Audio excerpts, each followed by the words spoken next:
تحسين الوضعيه من خلال هذا الاجتماع هذا. واش كانت النقابات عطات شي اراء او بدات بدورها هي على اساس هذا الاحتقان اللي كاين من بعد كاين شي انفراجات؟ وعندي واحد النقطه اللي تنوجهها بصفتي ونحاول نلقاو حلول جذريه لهذا المشكل اللي واقع ديال الاضرابات.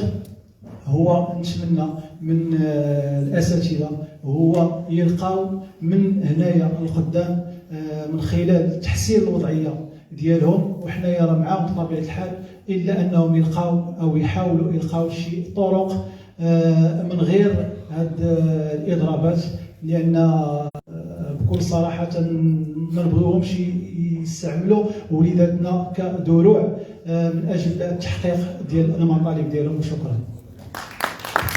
شكرا. بقى سؤال اخر. السلام عليكم سيد الوالي، السيد المدير الأكاديمية، السادة المديرين، السادة رؤساء الجمعيات. معكم حميد الأنصاري رئيس جمعية طلحة بن عبيد الله. سؤالي أو طلبي رجاء السيد الوالي مشكور الحنكة ديالو بحضور السي مدير الأكاديمية. حنا كلشي مضرور، الاساتذه مضرورين، الطلبه التلاميذ مضرورين، بغينا شي حل استعجالي ويكون استثناء في ولايه جهه الرباط، وحنا الثقه الكامله في السيد الوالي والحركه ديالو والسيد المدير الاكاديميه. السلام عليكم ورحمه الله تعالى وبركاته.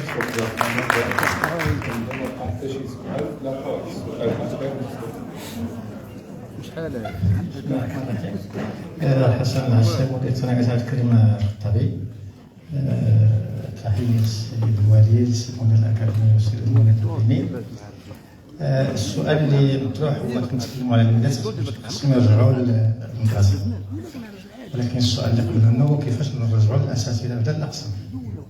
وهنا باعتبار السيد الوالي كتكون غالبية الاحتجاجات في المجال ديالو، كنقترح باش يدير وساطة ما بينه وما بين الحكومة.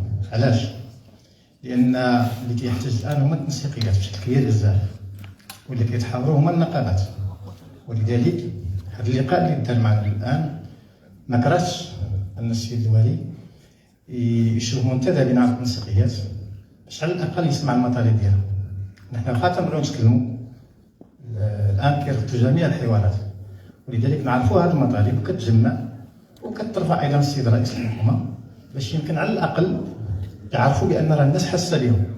اليوم في الحوار كيعتبروا بانهم غير مهمشين، وهذا التحميش دارته مرارا للولايه ديال المدينه ديال الرباط انها كانت كتدخل كواسيط بينها وبين الحكومه في مجموعه من النزاعات، وفعلا فتحت في كثير من النزاعات واللي حضرنا فيها هنايا. كنتمنى ان هذا المقترح يتخذ بجديه اللازمه وبعين الاعتبار باش يمكن هذه الولايات يرجعوا ان شاء الله للاقسام ديالهم.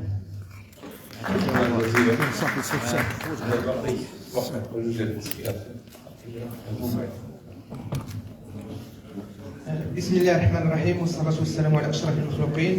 تحية السيد الوالي، تحية المدير الأكاديمية، وتحية والرؤساء جمعية آباء وأولياء التلاميذ كل واحد باسمه وصفاته، وتحية السادة المدراء المؤسسات. أبدأ قولي: وما رب نزلة يضيق لها الفتى درعا وعند الله من المخرج، ضاقت ولما استحكمت حلقاتها فرجت وكنت أظنها لا تفرج، سبحانك يا الله في الأول والآخر. ثاني حاجة، يعني فرحنا حنا كرؤساء جمعيات ملي تمت المنادات علينا، لأن ما عندناش واحد التمثيلية، واحد الصفة قوية باش نثبتوا الوجود ديالنا. وحنا هنا في هذا المجلس الموقر لسنا يعني أصحاب القرار، حنا كنعطيو غير توصيات. بالنسبة للمدراء يعني عندهم واحد الإمكانية ياخذوا القرار، ولكن يعني الصفة القانونية هما بالنسبة للأساتذة والحكومة. هذه أول حاجة. ثاني حاجة، حنا التلميذ ديالنا أو الأبناء ديالنا راه غيفرحوا كما فرحنا حنا ملي تمت المنادات علينا حاليا اليوم. يعني حنا كاينين حاضرين، يعني التلميذ ملي غادي ندخلوه القسم، هذه هي أول حاجة اللي خاصنا نديروها، أن التلميذ يدخل القسم. ثاني حاجة عاد غنديروا التشخيص ديالو، البيداغوجية باش غنعلموه باش غنزيدوه، لأن كاين التلاميذ فئات، كاين اللي متقدم كاين اللي متاخر. يعني التلاميذ راه متاخرين عامين ديال كورونا ونزيدوا هذا العام راه كارثه. وشكرا.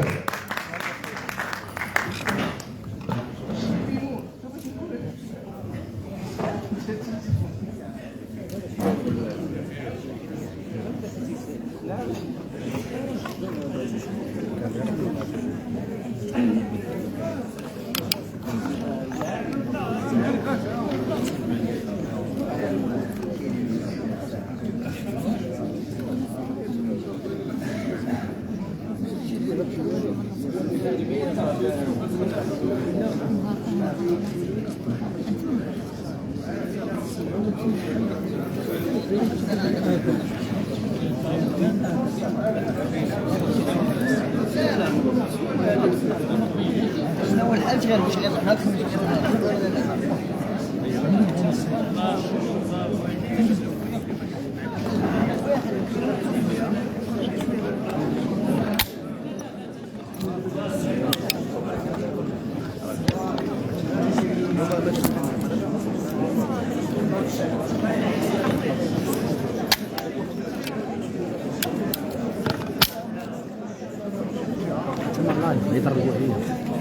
أنا لايف يدرجوا عليه.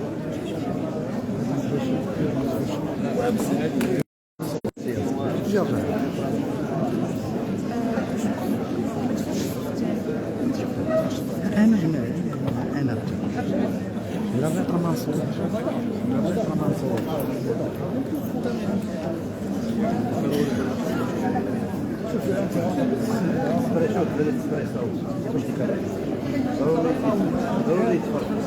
فهمتي؟ ما مشكل.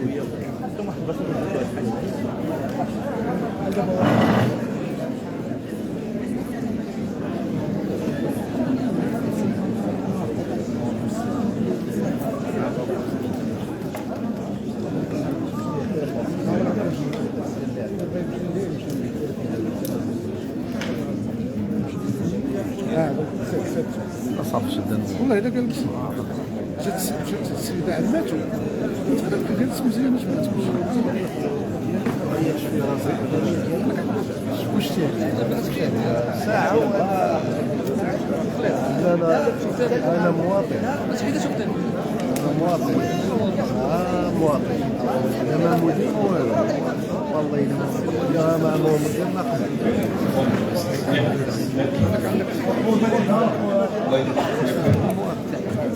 شنو ديال التدخلات ولا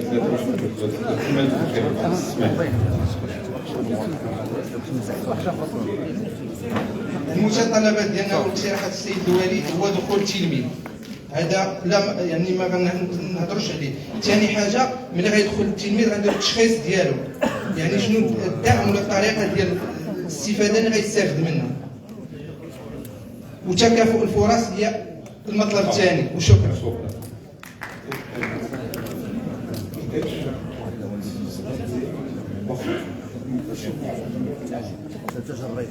تحية تربوية للجميع.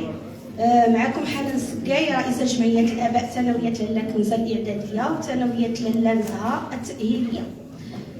عندي مداخلة بسيطة جدا، وهي أن الأستاذ قال بأن 3 الأسابيع أو 4 الأسابيع يمكننا نديروا فيها امتحان محلي. أنا كنظن ما كافياش، لأن إلا حيدنا منها الأربعاء العشية الجمعة العشية والسبت والحد، دونك أنا كاقتراح أن يتلغى الامتحان المحلي ونكتفيو بالمراقبه المستمره، نديروا راسنا بحال اللي راحنا في كورونا.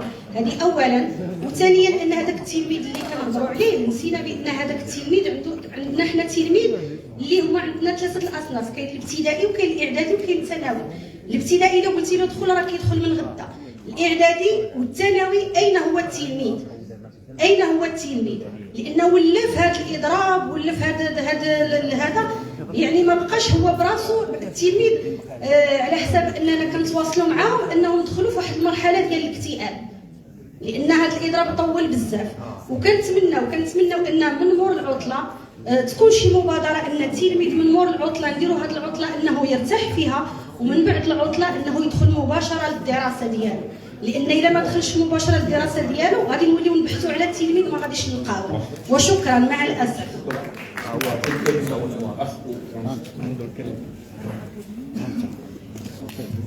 السلام عليكم ورحمة الله وبركاته. تحية للجميع، شكرا للسيد ولي على التواجد، شكرا للسيد مدير الأكاديمية وجميع الحضور، السيد الكاتب العام كذلك شكرا جزيلا.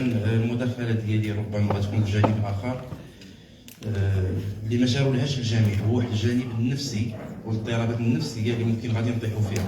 أنا ما غاديش نلقى الحلول. الجميع اللي حاضرنا في القاعة ما عندوش عصا سحرية باش يحل المشكل من هنا اليوم غدا. الوليدات راه ما تتعرضوا المخدرات، البنيتات تتعرضوا للتحرش وما زيد على ذلك. كنا في مشكل كبير ديال ساعات اضافيه باش تفيق الوليدات.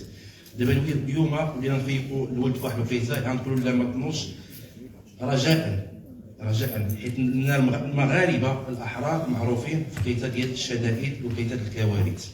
حنا تنوجهوا نداء لكافه الاساتذه في جميع المغرب قاطبه. ما بغيناش شي حد يكون من وراء هذا الحدث، ما بغيناش الابناء ديالنا يتولى لهم الاذرع ديالهم هما ولا الاسر ديالهم. نعرفوا الجانب الاقتصادي، الا هضرنا على الجانب النفسي والصحي ديال الوليدات، كاين جانب اقتصادي اللي ما تنهضروش عليه.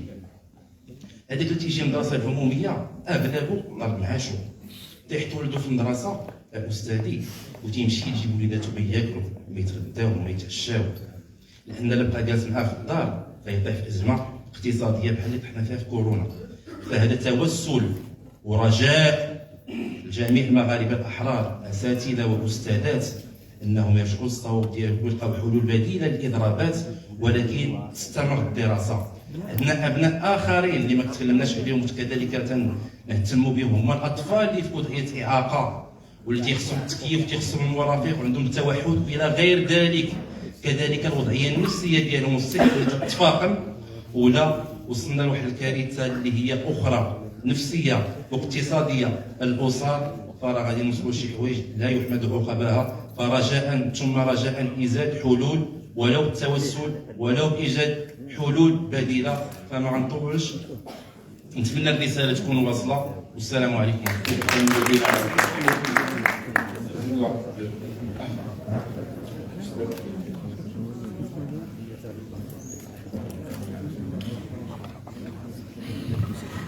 السلام عليكم.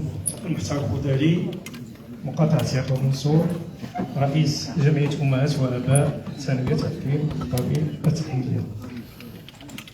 في البداية بكل دقة هو أن هذه الإضرابات هي بطبيعة الحال في إشراف مجموعة ديال النقابات.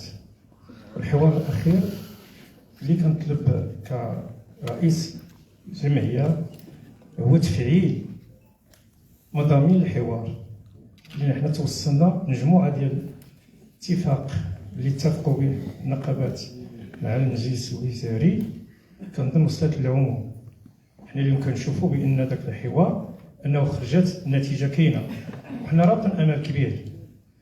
يعني الاقتراح ديالي اليوم التواجد ديالنا كرئيس جمعيه هو ان تفعيل مضامين الحوار الاخير اللي جمع بين مسؤولي النقابات والوزاره الوصيه.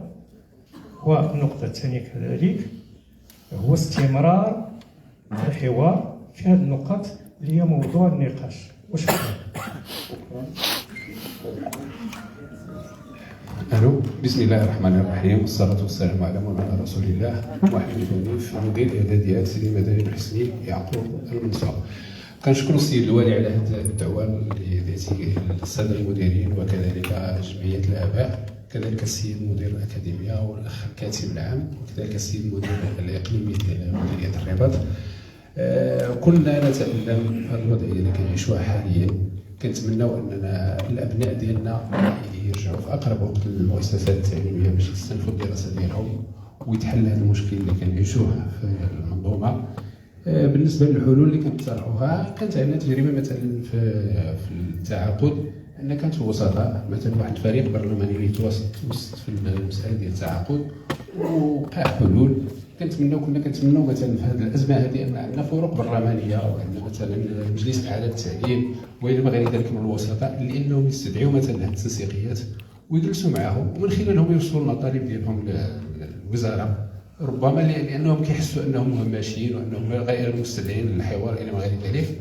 وحنايا لنا الثقه فيك السيد الوالي، وربما تكون انت احسن وسيط وافضل وسيط، كفاءتك السياسيه والاداريه والسمعه ديالك الطيبه على المستوى الولايي ديال الرباط، انك هاد التنسيقيات تستدعيهم وتسمع منهم، وربما تكون انت وسيط خير وتحل هذا المشكل هذا. وشكرا جزيلا. إذا جات على خاطركم، الهدف الأول كما قلت من الاجتماع هذا هو التواصل. والتواصل بحيث فتحت واحد الباب، واحد الأفق، لواحد الدينامية إيجابية من أجل الحل، من أجل العودة للحياة الديمقراطية. وخاصة كنظن سمعت لكم كلكم والحلقة باش تكلمتوا كلكم، يمكن نتفقوا على بعض الأشياء. أول شيء قبل ما نبدا في الشيء هذا كنا كنتكلموا دابا على أننا كيف نرجع للمدرسة. ما بعد المدرسة هذه تعمل داك الشيء كاين، نشوفوا واحد اللي هو جد مهم. بصح نتفقوا واش اللي جا في اللسان ديالكم ولا اللي نتفق عليه اللي مكان التلميذ هو المدرسة هو القسم. يمكنناش لأن المكان الطبيعي باش يمكن يتلقن نفسيا سيكولوجيا اللي بغينا هو القسم والمدرسة. ثاني شيء التلميذ هو الأساس. التدخلات بان لي بحال كاين شي لبس، التلميذ هو الأساس.